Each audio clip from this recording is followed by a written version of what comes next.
How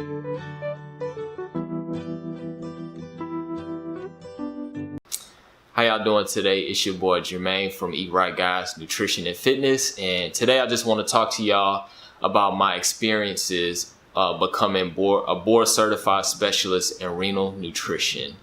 And I took the exam June 15th and passed it on the first time.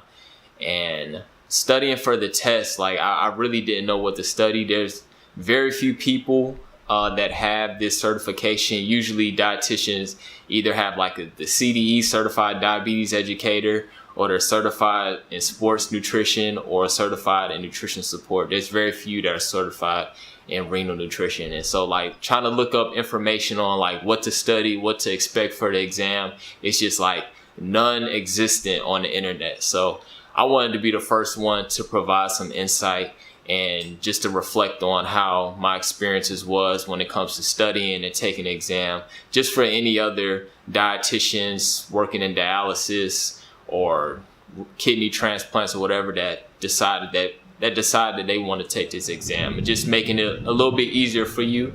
And so first I want to start off with 3 of the things that I wish I knew before I took the exam that I wasn't expecting. The first one is I didn't know what to study exactly. Like if you go on CDR's website, they have some references that they give you to look into, but they don't tell you exactly what to study. Like it's like a page full of references and you'll never get through all of that. But after taking the exam, the whole exam is written from this book right here. And I'll leave the description down at the bottom. It's the Clinical Guide to Nutrition Care and Kidney Diseases, the 2nd edition. You can find this book on the Academy's website, and I swear I've read this book a few times. I actually took a college course in graduate school on renal nutrition, and this was the textbook that we had.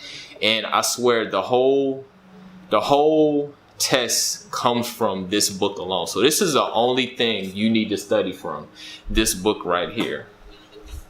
The second thing that took me by surprise is we weren't allowed to use calculators.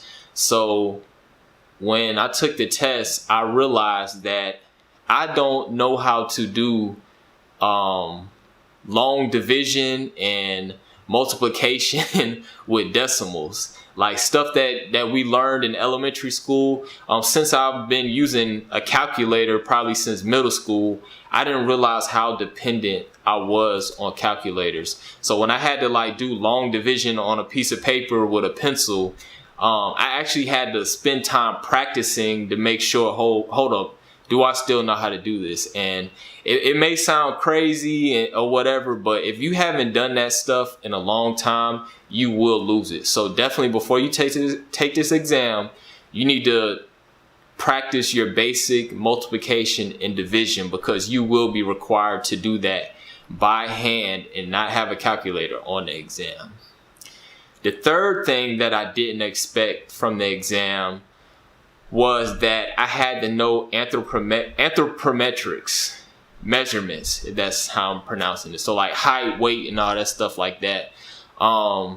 You have to know, like I had a couple questions where I had to know the percentage of amputations. So if a patient got a leg amputated, what percentage do you have to subtract in order to determine calories? Also, I had one asking, do I know the percentage that you take off for a below the ankle amputation? So that's something that you really need to be familiar with and know that whole chart. And I definitely wasn't expecting that, and I definitely didn't remember that. And I also forgot to tell you that the test was 3 hours long and it was 150 questions. So it was similar to the RD exam, but the only difference is you had to do all 150 questions. On an RD exam, once you get to 125, if you have a high enough score, the exam shuts off.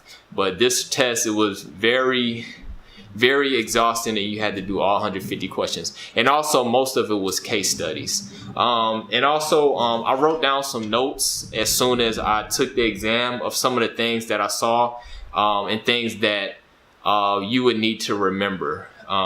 So one, you need to know that adjusted body weight in renal patients the normal range is in between 95% and 115%. And this is kind of confusing because some people would deem anything greater than 120% as overweight. But for the test, you need to know that anything higher than 115% is considered overweight.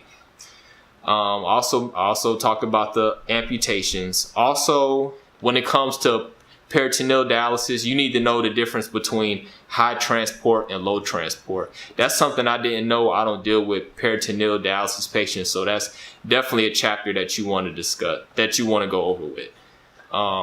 Also said, know your basic math and divisions by hand.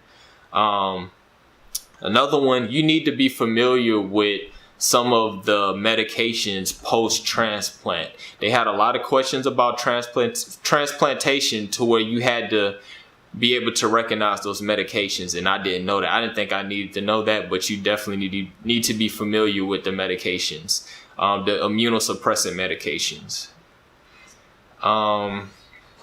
Also, you need to know the difference between a DEXA scan and a bioelectrical impedance. Remember, they had a question about that. I wasn't 100% sure, but definitely that was something that was on the exam. You need to know when to recommend TPN or pretty much IV amino acids in a patient. I've never had to deal with that. None of the doctors I work with deal with that, but that's something that's going to be asked on the test. Also, you need to know that Lasix, the diuretic, it is a loop diuretic, and one and it's potassium sparing. And you also have to know that, be familiar with the ARB drugs as well as the ACE inhibitors. Know those drug names and know that taking those medications can increase a patient's chance of hyperkalemia. And Lasix, which is a loop diuretic, can increase the chance of hypokalemia because taking Lasix, they will start excreting more potassium. Also, you need to be familiar with Medicare and Medicaid reimbursements. They asked a lot of questions about that. I had no idea they were going to ask that. But I think I got those questions right because a lot of the things they were asking is stuff that I have to deal with on a regular basis. But one question I didn't really know was in terms of transplant. So like if somebody gets a transplant, you have to know how many days after the transplant their Medicare will start kicking in. Also, another big thing, you don't need to know the anatomy of the kidneys. That's something that I studied a lot, the different sections of the kidneys and what they did. I didn't have any questions regarding the anatomy, so that's something that you might not need to study for.